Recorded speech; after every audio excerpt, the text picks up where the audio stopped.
son, all my children. Your baby will be placed in protective custody until his custody has been determined. I'm all the protection he needs. I'm his mother. Hey, you're under arrest.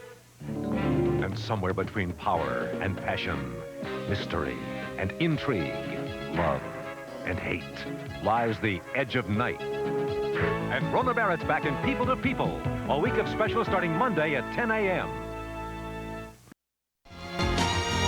You're watching USA, America's all-entertainment network.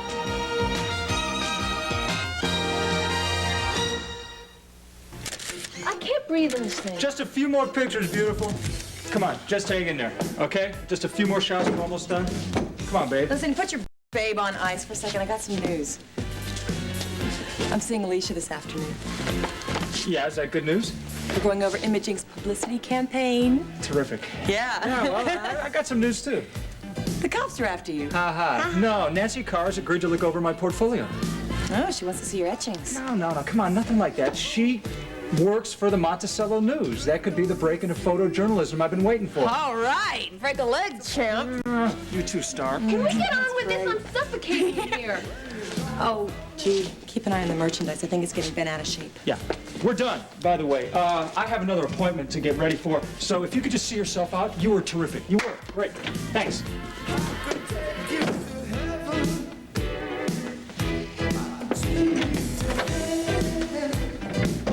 Yeah, Chief, it's Stoner. Look, what is happening with Chris? Yeah, okay, but look, I don't understand why she refuses to talk to anyone except her doctors. I mean, she has been moved from intensive care, hasn't she? Yeah, but okay. Yeah, but how are we supposed to protect her if she won't even talk to us? I mean, she may remember something about our assailant that could lead us right to him. Yeah, well, I still just don't understand. Damn it. Chris, what is going on? Detective Egan has awakened and is listed in stable condition.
It has been rather hectic this past week at the studio. Yes, but you're adjusting. It shows in your work.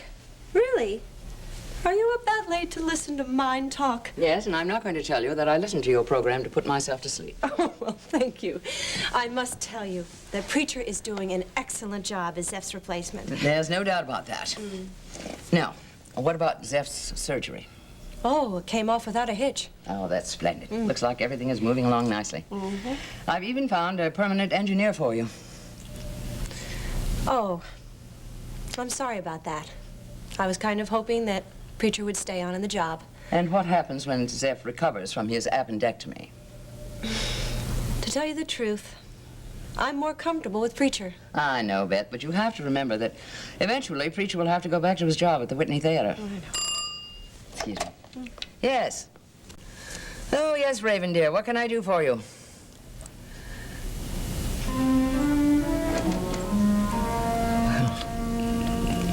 That is news, isn't it? No, Raven, I'm afraid this is not a good time. We'll talk later. There's something wrong. Raven's son has come to live with her. I didn't know she had a son. She does. And through no fault of his own, That little boy caused the death of my adopted son. 2 mixed reviews. Well, that won't do us much good. Do you believe in the book after all of this? I believe in Nancy. Well, that's not what I asked. Has Nancy seen these yet? Now, Mike broke the first reviews to her after I filled them in at the reception. Well, she's going to need a hide of steel to get through this onslaught. I think there'd be one good review, just something we could work with. What do you want to do? Well, this may seem odd, Alicia, but I want to press ahead, not cut back at all. Well, that doesn't sound like the soundest business idea I've ever heard. Why not? Why not let the readers decide sort of love's fate? Why should we let the critics run our business for us? Here, here. No, I mean it. I'm going to find Nancy right now and tell her so. Oh, Jeremy, I forgot you were coming. Forgot? No, not forgot. I'm afraid I've had other things on my mind. Please. Look, Mrs. Carr, if it's a bad time, we can make it some other day. Please, really, no problem. please, come in. It'll do me good to look at your portfolio, please. Okay. Take my mind off my other work. Things not going well at the paper? Oh, yes, the paper's fine. Jeremy, your concern is very sweet, but I don't want to talk about it, all right? Let's see what we have here.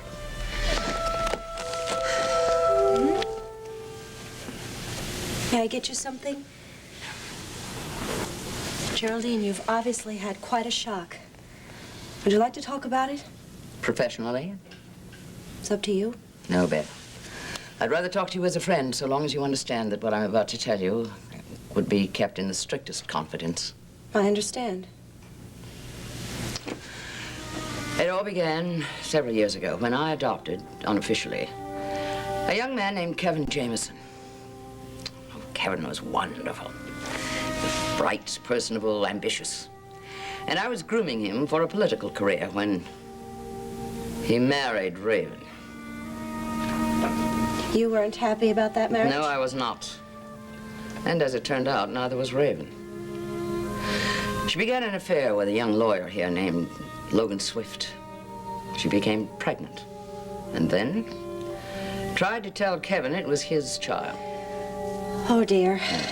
God, it was a terrible, stupid thing for her to do.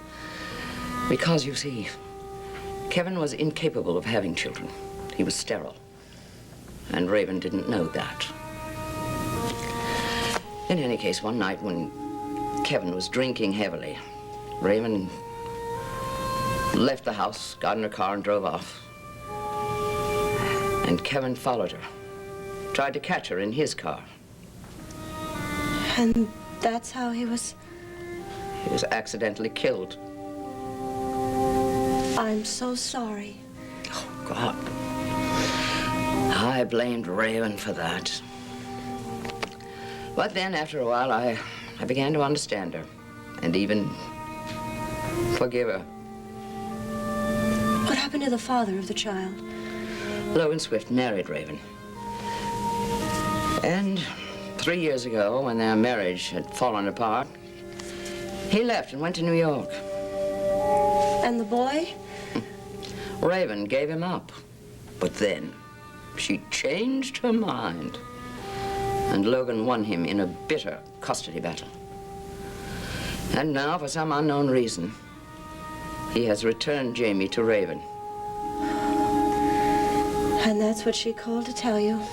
Yes. How strange. I thought those wounds had healed, but now... I don't know. Regina, Beth, Raven wants to talk to me about Jamie. I'm not sure I can. Look at it this way. It must have been just as hard for Raven to have made that call as it was for you to receive it. She's asking for your help. I don't know that I can give it. You won't know unless you make the effort. Meet her halfway. You know, Raven and I have gotten along so well together these past few years. But now, this. I don't know that our relationship is strong enough. What are you going to do? Go to see her. I suppose I must. But there's one thing that concerns me deeply. I'm just wondering how Schuyler is taking the return of Raven's son. You are a very gifted photographer, Jeremy. You like it? Well, most of this stuff I just clicked off in my spare time. Well, now, see, you chose subjects that interest you, and you've brought their stories to life. I particularly like the billboard juxtaposed with the little children playing and the cat on the chimney. Yeah, that poor cat. It took him 4 hours to get it down. Oh, really? Well, you know, you still have a lot of learning. Yeah, I know that. Uh-huh. Jeremy, you know, the photos done in the studio are the most polished because you're doing them under the best of conditions. A photojournalist, he gets his stories out on the street. I mean, very often in the worst of conditions. Yeah, that's what I want. To be out there with real people following real stories. I want to investigate life as it is, not as we'd like it to be. Uh-huh. Well, don't worry. You will. You will. Wait until you get your first call at 3 in the morning to cover a fire. Or if they call you to go to the site of an accident. It isn't always very pretty. It's honest. Okay. I see you're serious about it. I'll bring this over to my editor. That's terrific. Okay. I don't know how to thank you. Oh, no, you already have. Your enthusiasm has cheered me up enormously. Excuse me. Lane. Nancy, hi, Jeremy. Oh, hi, Lane. Lane, I know why you're here. Jeremy, would you excuse us, please? We have some business to No discuss. problem. I'm gone. And thank you. Thank you again. You're welcome. Well, what was Rhodes doing here? I'm going to show some of his work to my editor. Oh. Have you seen the latest reviews?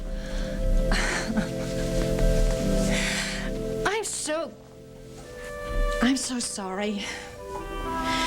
I know you've spent a lot of money already. I don't know why I ever thought I could write a book. Hi. Hey, what do you think the psychologist would say about us putting off this wedding for another whole month? What? They'd say we're getting cold. We're not. We're just being practical.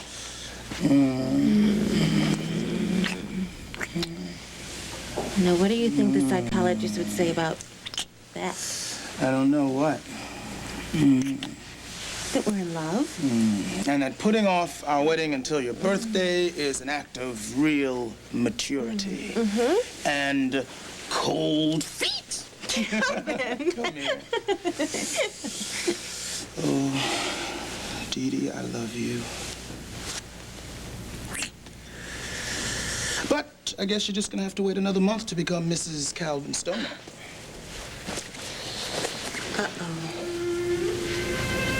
What's the matter? Didn't you think that was funny? Well, Calvin, and all the talking and planning, I guess one subject never came up.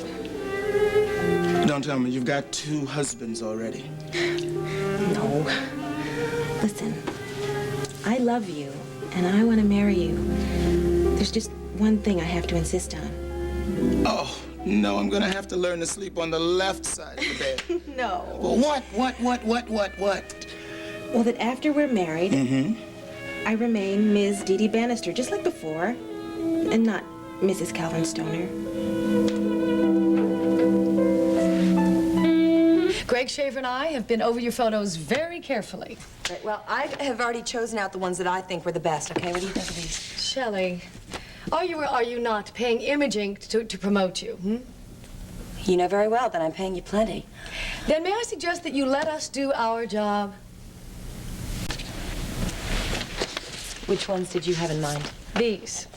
They best represent the publicity releases that we have made up for you. You must be kidding, right? Come on, I look like a nun in these. What happened to all those sexy pictures Jeremy took of me, Miss Van Dyne? They are tucked away safely where they can't harm you. Harm me? Come on, you've got to admit, they were very hot. Yes, too hot. Greg and I believe that you've got to soften your image. And the best way to do that is to try to make the public forget your former flamboyance and concentrate on creating a new Shelley Franklin for the public and the industry. This is a joke, right? You're kidding. Yes, a Shelley who drinks milk instead of scotch, straight up.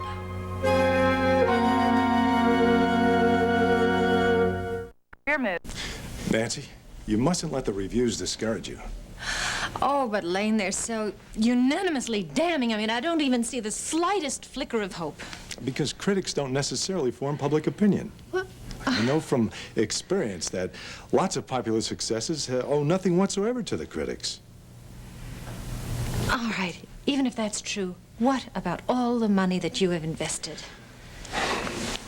You let me worry about that, okay? Now, meanwhile, the thing to do is to get the book out and get word of mouth around. And then if the first readers like it, they'll tell their friends, and they'll tell other people, and so on. I know what you're saying. Hi, darling. Oh, hello, Lane. Mike? Oh, hi, Mike. Some more reviews are out. All bad. Oh. Lane thinks that we can ignore them. Well, he told me at the book's reception party he was going to back you all the way. I think that's marvelous. I want Nancy to start promoting the book right away. Well, now that we've had our Christmas together, thanks to you, I think it's time that Nancy has a chance to promote the book as best she can. Honey, do you really mean that? Of course. I want to see those critics eat their words and the paper they're printed on. Oh, my... Where's the first stop? New York City. When? This week, this Friday. Oh, my goodness, so soon. Yes. Now, I plan to go along to personally talk to the booksellers in the New York area while you appear on the talk shows. Together, we can't lose.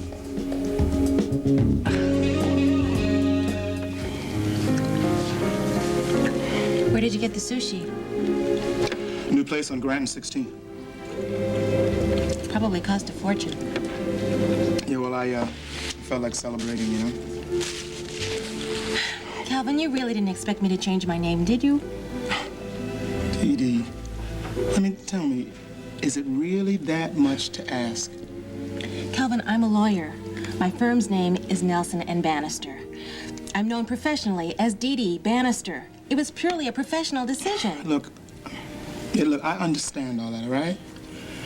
But, look, I don't know. Maybe I took too much for granted or something. But, Dee Dee, I thought you'd want to share my name. Calvin, I want to share your life, your bed, our children. What's in a name? Ask Shakespeare. Oh, come on. Look, Dee Dee, before, with Star, I mean, she changed her name, and she was professional. Calvin Starr was in show business. She probably thought Star Stoner had more of a ring to it than Star Wilson. Okay, Counselor, you win. But only because, I guess I have to admit that Dee Dee Stoner does not have the same melodic ring to it that Dee Dee Bannister has. Look, Calvin, don't do me any favors. This marriage is going to last a long time. I don't want to go into it with one strike against me. Okay, I'll tell you what. From 9 to 5, you can be Ms. Bannister. But when you are at home, you are Mrs. Calvin Stoner, okay? Can we seal that with the sushi kiss? You bet. Now I just wonder what other pitfalls the road to matrimony holds for us. I've got one. What? Hot mustard. Oh, baby. Oh, what a beautiful day. I got a beautiful feeling. Sounds like your appointment went just great. Yeah, it did. Oh. How about yours? Oh, it was a disaster. Here I am paying out my last dime to Image Inc. to represent me, and what do? They turn me into little Susie Sunshine. How's that for a kick? What? Get the new scenario. Shelley Franklin settles down in the Midwest. All clean and cute as a little whistle. Wait, with those pictures I took of you? They threw away all the sexy ones. Every one that's left makes me look like a nun or something. Well, tell him you don't like the scenario. Look, you are the client. The client knows best. I'm sure it's too late for that. They probably already got me saddled with 4 sticky-mouthed little brats and a husband and... Come on. Ugh. Alicia is not dumb. She wouldn't go that far. You know what? If I were you, Jeremy Rhodes, I would just watch out for Alicia Van Dunn myself. You know, she just might try to clean up your act as well. What are you talking about? Well, the great Alicia has decided that I need a nice, wholesome boyfriend. It wouldn't do to have me seen around town with somebody wanted by the police. You don't really think that I shot Chris Egan, do you? Doesn't matter what I think. All I know is that as long as you're a suspect, you don't fit my new image, son. Sorry, Charlie.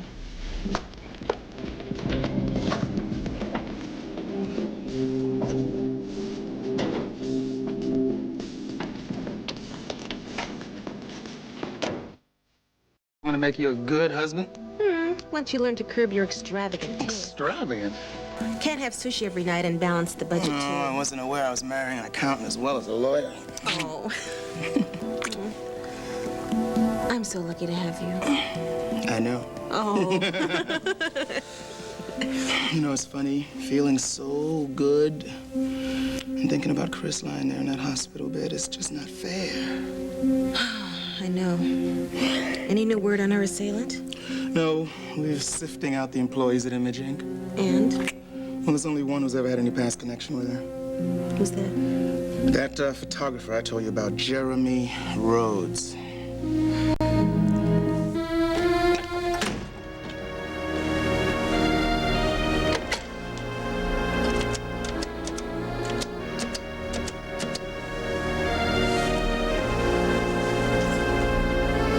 Could you give me Detective Egan's room number, please?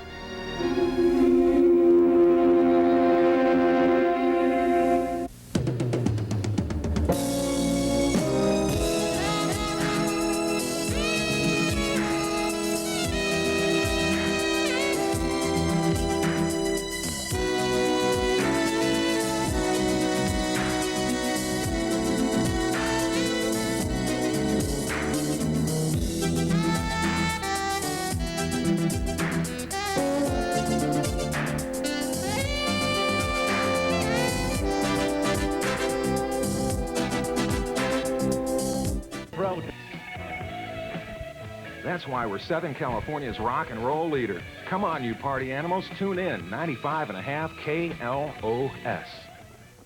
I believe in being the best I can be. I believe in counting every calorie. I believe in Crystal Light, 'cause I believe in me. New Crystal Light drink mix is sweetened with 100% NutraSweet, so there's absolutely no saccharin and no saccharin aftertaste. All these natural flavors taste so terrific. It's hard to believe there's only 4 calories a glass. I believe in Crystal Light, 'cause I believe in me. There's big news in the big city, right, Jay? It's sweeping the country, too. Newsflash. Huggies diapers now have refastenable tapes. That's right, Judy. Now Kleenex Huggies are better than ever because they have brand new tapes that can be fastened and refastened to check for wetness and to get a perfect fit. Now, form-fitting Huggies have refastenable tapes, so they're even better than ever. And that's got the whole town talking. Right, folks? Sandy Duncan for Wheat Thins. When I was growing up in Texas, Nabisco products were all over our house. You know, we had crackers and cookies and everything. So it's sort of funny that I would grow up to represent one of their products. I like Wheat Thins with cheese and fruit, but I think my favorite way of eating Wheat Thins is just right out of the box. One after the other. Wheat Thins, the light little cracker with the big wheat taste. Nabisco. Beautiful skin begins with clean. I believe beautiful skin begins with clean skin. And for me, nothing cleans like Noxzema. It really digs out dirt and oil, yet it leaves my skin soft instead of dry. And that's a beautiful feeling. How come you look so fresh and pretty? It must be the morning air. Beautiful skin begins with Noxzema. Wash with medicated Noxzema skin cream every day. 14, 34, hike! How far do we moms have to go to see our team clean? All the way to High Country! Where 11 boys of our home team defend a field of muddy green. They're fumbling all around, can't seem to get a touchdown. An extra action team needs an extra action Tide. Mom, she knows the score. My Tide's tackled this mess before. So go ahead and sludge them, splatter them, splotch them, claim your spot. Tide gets it clean. Tide's America's favorite. From cocoa to mud, Tide will tough clean it. You've just seen it. Now here's that winning side. Same clothes, same team, red, white, and clean with extra action Tide. Tide! Claim your spot, Tide gets it clean.